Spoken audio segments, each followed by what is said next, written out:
നമ്മൾ പൊടിച്ചു വെച്ചിട്ടുള്ള ആ ഒരു റാഗിപ്പൊടി ഉപയോഗിച്ചിട്ട് നല്ലൊരു അടിപൊളി ഷേക്കും പിന്നെ കുറച്ച് വെജിറ്റബിൾ സാലഡുമാണ് ഞങ്ങൾ രാത്രി കഴിച്ചത്. ഷേക്ക് ഉണ്ടാക്കാൻ വേണ്ടിയിട്ട് 2 ക്യാരറ്റ് തൊലിയൊക്കെ കളഞ്ഞ് ഒന്ന് കട്ട് ചെയ്തിട്ട് ഒന്ന് വേവിച്ചെടുക്കുന്നുണ്ട്, കുക്കറിലിട്ട് ഒന്ന് വേവിച്ചെടുക്കുന്നുണ്ട്.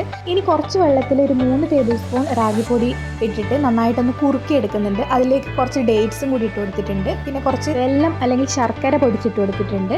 എന്നിട്ട് നന്നായിട്ടൊന്ന് കുറുക്കി എടുക്കുന്നുണ്ട്. ഇനി അതിലേക്ക് നമ്മൾ വേവിച്ച് വെച്ചിട്ടുള്ള ക്യാരറ്റും കൂടി ഇട്ട് കൊടുക്കുക. നന്നായിട്ട് തണുത്തതിന് ശേഷം മാത്രം മിക്സിയുടെ ജാറിലേക്ക് ഇട്ടിട്ട് ഒരു 1/2 കപ്പ് പാലും കൂടി ഒഴിച്ചിട്ട് നന്നായിട്ടൊന്ന് അടിച്ചെടുത്തിട്ടുണ്ട്. ഇനി അതൊരു ഗ്ലാസ്സിലേക്ക് മാറ്റാം. ഇനി കുറച്ച് വെജിറ്റബിൾ സാലഡും കൂടി റെഡിയാക്കാം. അതിന് വേണ്ടിയിട്ട് ഒരു കുക്കുംബർ തൊലിയൊക്കെ കളഞ്ഞ് കഴുകി വൃത്തിയാക്കി എടുത്തിട്ടുണ്ട്, ചെറുതായിട്ടൊന്ന് കട്ട് ചെയ്തെടുക്കുന്നുണ്ട്. അതുപോലെ ക്യാരറ്റും തൊലിയൊക്കെ കളഞ്ഞ് ചെറുതായിട്ട് കട്ട് ചെയ്തെടുത്തിട്ടുണ്ട്.